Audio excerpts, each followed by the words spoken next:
Bueno, es un cambio de carrera. Yo estaba en Navarra estudiando el plan antiguo de historia y entonces no había especialidades. Y entonces la gente que teníamos ganas de hacer algún tipo de especialidad, pues o nos íbamos a Zaragoza o a Sevilla por el tema del arte, el archivo de Indias. Y entonces recalé aquí y ya empecé a meterme en el tema de los archivos, que me gusta mucho. Hice algún inventario, alguna cosa becada.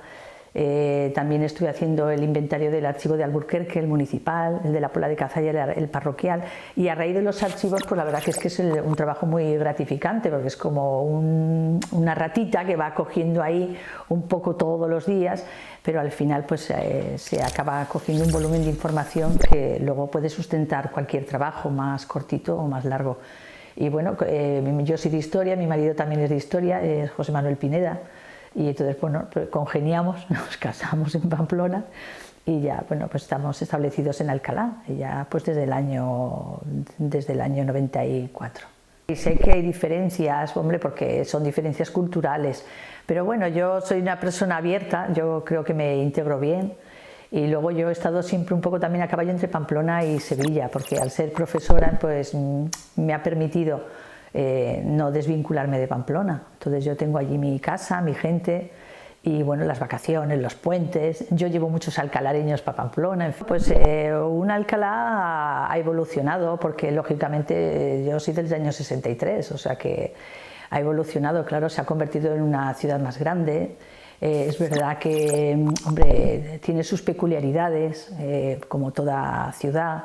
Relativa a Sevilla, el hecho de que Sevilla quizás tiene mucha fuerza centrífuga y atrae un poco a la gente de Alcalá, y entonces, pero bueno, tiene sus peculiaridades y sobre todo un entorno que le hace ser muy fácil de entender también un poco la que es la fisonomía propia de Alcalá, ¿no? Todo el tema de lo que es los molinos, el paisaje, el parque fluvial, todo eso hace que, bueno, pues haya una diferencia un poco entre Alcalá y Sevilla, pero Alcalá mantiene esa parte, la sigue manteniendo. Es verdad que siempre mejorando, por lo menos así se ve, ¿no?, en algunos aspectos. Sí, porque es muy gratificante, sobre todo, bueno, pues los compañeros son magníficos y luego el alumnado, cuando te encuentras también gente en distintas etapas, porque claro, como no ha sido,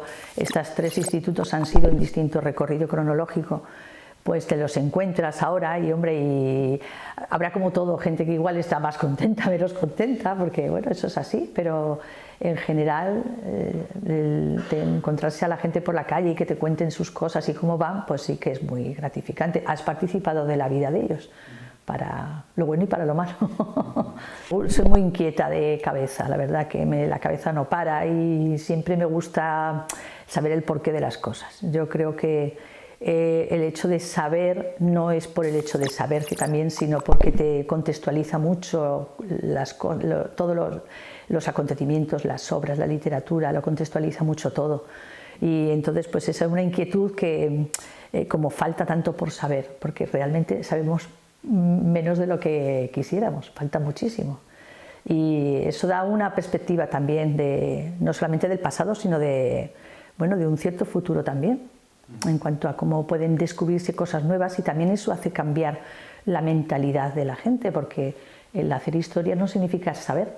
La venta es la monografía va sobre la venta de la villa, porque Alcalá era una villa, a la Casa de Alba, y cómo retorna la corona otra vez en el año 61, o sea que el marco cronológico es 1646-1761. Lo que pasa que es una historia de ida y vuelta, y no es solamente un pleito, son varios pleitos, y en cómo Alcalá pues se convierte en una moneda de cambio para la corona española, en sus necesidades económicas, que son muchas. Y en el año 2000 decidí empezar a hacer los trabajos de doctorado, y dentro del doctorado, pues como era interina y viajaba mucho por ahí, algo que tuviera en Alcalá un poco más acceso, y entonces pues decidí empezar por Alcalá. Y empecé por el siglo XVIII, pero por una razón práctica, la letra del XVIII es mejor que la del XVII. Y ahí salió, haciendo una cata en los archivos de Alcalá, pues ahí apareció que el duque de Alba en el año 46 intentaba comprar Alcalá. Y al duque de Alba, ¿esto cómo es? Vamos a ver, no era el duque de Alba en ese momento, sería luego el futuro duque de Alba. En este momento era el marqués de Villanueva del Río, el duque de Huéscar, el heredero de la casa. Y en ese momento, pues, el duque de Huéscar, ¿qué hace aquí? ¿Cómo es posible esto? Y eso en el archivo de Alcalá, porque más datos no había muy pocos. ¿Y qué hay en Alcalá de los duques de Alba? No hay nada. La única plaza es la plaza del duque de Alcalá, pero no se refiere a este duque, se refiere al duque de Alcalá, que es Perafán de Rifera, ¿no? Que es el hijo de Inés Portocarrero y Fadrique de Rivera. Y entonces pues es un poco como el arranque, ¿no? Entonces empiezas a ver, bueno, y claro, empiezan a aparecer nombres, empieza a ver una bibliografía. Sí que aparece en las memorias del padre Flores que Alcalá pues, había sido vendida, pero daba datos de una escritura, pero esa escritura no aparece. Entonces, a partir de ahí, pues te vas a otros archivos y empiezas a investigar, y entonces dices tú de repente, ¿y esto? Entonces ya se plantea un poco el tema de por qué Alcalá, ya se liga con otro tipo de bibliografía más amplia, específica, y de todo tipo, tanto jurídica como histórica, como incluso artística, porque esta tesis pues abarcaba muchos aspectos, no solamente de la historia de Alcalá, sino que es lo interesante, no es una historia localista, no atañe mucho a la historia de Alcalá, porque explica un poco la idiosincrasia de cómo será Alcalá luego, Alcalá de los panaderos. Es una lucha por el poder en todos los sectores sociales, porque sectores sociales y sectores políticos, porque ahí están desde el propio Cabildo de Alcalá, con una nómina importante de hidalgos. Entonces, cómo intentan frenar esa venta, por lo que a ellos les tiene de perjudicial, los amaños que hay entre unos y otros. Interviene Tomás Mañara, por ejemplo, decididamente, y entonces pues ahí hay una contrarréplica y réplicas entre unos y otros. Intervienen judíos conversos. Entonces cada uno en su parcela, la propia casa de Alba, bueno, en este caso por el duque de Huéscar, en la propia casa de Alba, la propia corona. Entonces es la lucha por el poder y mantenerse, entonces en el aspecto social, económico. Es una tesis que atañe no solamente a esa historia local, como tal historia local muy interesante, sino que es como una radiografía de dos sociedades, dos siglos distintos, y Alcalá refleja mucho el cambio. Ahí el punto de inflexión fue, o eso creo yo, el motín de la calle Feria. ¿Vale? En el artículo que publiqué, el hecho de que la ciudad más importante de la corona española, que era Sevilla, aquí está la carrera de Indias, aquí está todo el tráfico relacionado con Indias, de repente, no es de repente, hay un ambiente derivado de una serie de circunstancias económicas, como es la subida de la moneda. Entonces los precios se dispararon, el paro era grandísimo, hubo una peste muy grande, una peste grave en el año 49 que diezmó a la población en algunos casos. Aquí en Alcalá, por ejemplo, pues se perdieron cerca de 1000 personas más o menos, y en Sevilla pues también. Entonces todo ese ambiente enrarecido, con una subida de precios exponencial, y claro, el pan es lo que la gente es básico, es un alimento básico, porque carne, casi ¿quién come carne? Entonces el pan se dispara de precio y se acusa a los panaderos de Alcalá, entre otros, también los de Mairena del Alcor, pero sobre todo los alcalareños, porque eran los que suministraban el pan, entre otra gente, a Sevilla. Y ese suministro, bueno, Alcalá fue asaltada. O sea que eso aparece en el artículo. Tuvo que incluso acordonarse la ciudad, la villa. Se tuvo que acordonar porque aquí, bueno, es que fue un asalto en toda regla. Entonces, o así lo vivieron los del Cabildo de Alcalá, que cercó la villa con portones, carpinteros, albañiles, y también hubo episodios de armas. Entonces, Esto para la monarquía la puso en un brete, porque el pan a Sevilla no llegaba. Entre otras cosas también porque había una crisis climática muy grande. Entonces, bueno, es más fácil quizás al que hace el pan acusar o decir que habría de todo, pero es verdad que fue un episodio que puso a la monarquía española, y en ese sentido Alcalá en ese momento se le había quitado al duque de Alba en el año 48, se le devuelve en mayo del 52, se le vuelve a quitar otra vez, más o menos hacia el año, no sabemos exactamente la fecha, pero en torno al año 57, 1657, se le vuelve a quitar el dominio sobre Alcalá, porque claro, el Ayuntamiento de Sevilla lo que hace al rey es demostrarle las circunstancias en las que estaba viviendo Sevilla. Casi toda es inédita, mucho, casi todo. El hecho de que, por ejemplo, todo lo que es quién eran los hidalgos de Alcalá, cómo se oponen a Tomás de Mañara, qué ofrecen, todo eso es nuevo, eso no hay nada. Hay Tomás de Mañara imposible, no hay manera de investigarlo. ¿Quién son los que quieren comprar?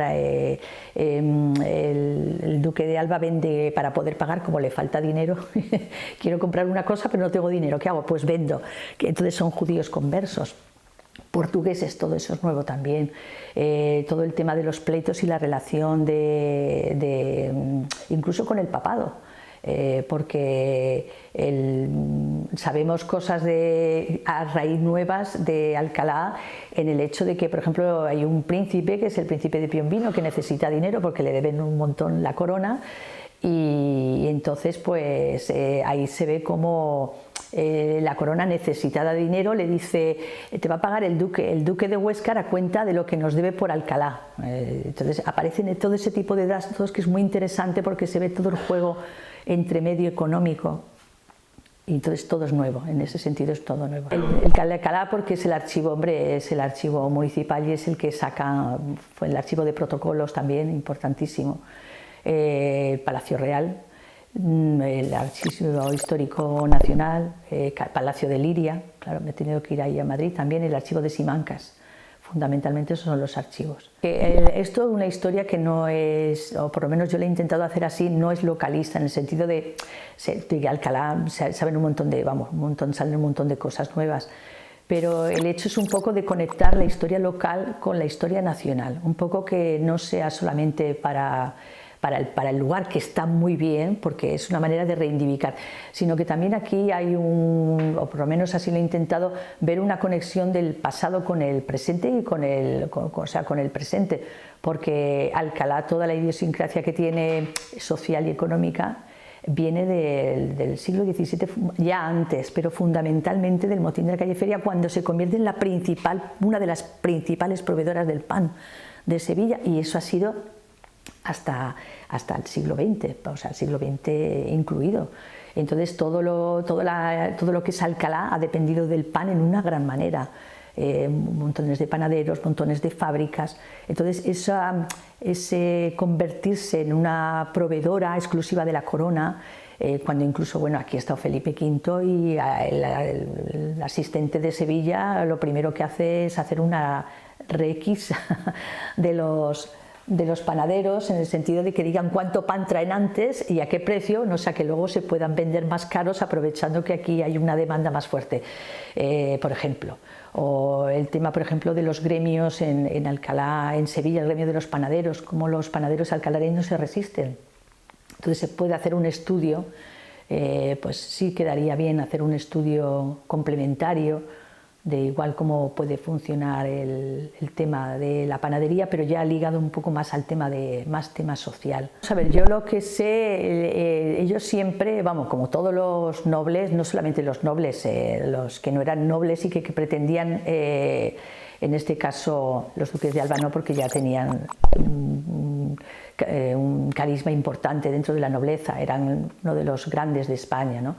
Pero el hecho de que haya otros personajes que no tienen por qué ser nobles, pueden ser señores que lo que quieran es ascender en la escala social, hay muchos casos de este tipo. Lo que pasa que relacionado con otras, por ejemplo, dos hermanas, por ejemplo, con los Pedrosa, por ejemplo, pero sí es verdad que Alcalá tiene la peculiaridad de que en este caso era la que suministraba el pan. Estamos hablando de la ciudad más importante de la corona, por lo tanto sí que hay resistencias. En Alcalá pues, se ven entre el alcabildo y luego en el siglo XVIII la gente que ya no eran de la nobleza pero que se resisten porque hay un cambio de mentalidad también. La panadería lo era todo, todo, hasta los bares, las tabernas aparecen que no van a leer porque claro, les quieren cerrar a una hora y no porque los panaderos se toman el ligadito, por así decirlo, no sé lo que habría en el momento, vivienda espiritual, a tal hora y entonces pues el horario de verano y el horario de invierno lo quieren acotar y no les dejan porque lo es todo. No es la panadería, son por ejemplo todo el tema de las tierras que se alquilan para el tema de los cereales, o por ejemplo para el tema de aceite, aceitunas, o todo el tema por ejemplo de los arrieros. Todo eso son negocios que van relacionados a la panadería, cómo se lleva el pan, cómo se lleva la leña, por ejemplo los hornijeros, cómo se lleva la leña al lugar, cómo se lleva la harina a los molinos, cómo se transporta luego esa harina a las distintas panaderías y a taonas. Entonces claro, es un trabajo que da... es la señal de identidad en una sociedad en la que muchos trabajos en este momento pues lo que se dedicaba la mayor parte de la gente era al sector agropecuario, aunque había sus artesanos, pero fundamentalmente pues es una sociedad que se dedica al sector. El más productivo era lo relacionado con el sector primario. De hecho, incluso basándose en esa potencia económica, logran eximirse, por ejemplo, del servicio de quintas, o por ejemplo en las distintas guerras, porque Alcalá participaba con su milicia en las necesidades de la corona. Léase la guerra, por ejemplo, de Portugal del año 1640 hasta el 68, y Alcalá tenía que llevar sus hombres como cualquier otro lugar, y sin embargo Alcalá, también Mairena del Alcor, consigue, basándose en que los hombres jóvenes necesitan estar en los hornos, bien vendiendo el pan, bien de arriero, lo que fuera, no pueden estar en otro servicio que no sea panadería porque Sevilla se resiente, y entonces en base a esa autorización se le consigue la exención de armas, por ejemplo. Sí. La letra del siglo XVII, que es terrible, la letra del demonio que decía ver Cervantes, una letra muy complicada y bueno, se ha hecho lo que se ha podido, pero bien. Para arriba, para abajo, esto se ve bien, esto no será lo que dice, no será lo que dice, qué número es. A veces no es fácil, porque tienes que pelearte con un soporte que en muchas ocasiones está borrado, no está bien conservado por el paso del tiempo, se ha diluido la tinta, está roto. Entonces hay un poco de mucha, no imaginación, porque no se puede imaginar uno, pero tienes que echarle mucha, ¿no? Tienes que recomponer, y eso pues es un trabajo un poco difícil. Más la intervención de Tomás Mañara, porque Tomás Mañara es un personaje que para Sevilla es vital, es un personaje único, extranjero, que también es que se intenta adaptar un poco a la sociedad sevillana e intenta escalar socialmente, y que no tanto es que, también, sino que lo acojan como un extranjero, no, sino acogerlo dentro de la propia sociedad sevillana, y es difícil, y una de las cosas que hace pues es intenta comprar las alcabalas con la idea luego de ascender a ser señor y pasárselo a su hijo Miguel Mañara, porque de los hijos que tiene él es el único que sobrevive, se le murieron todos.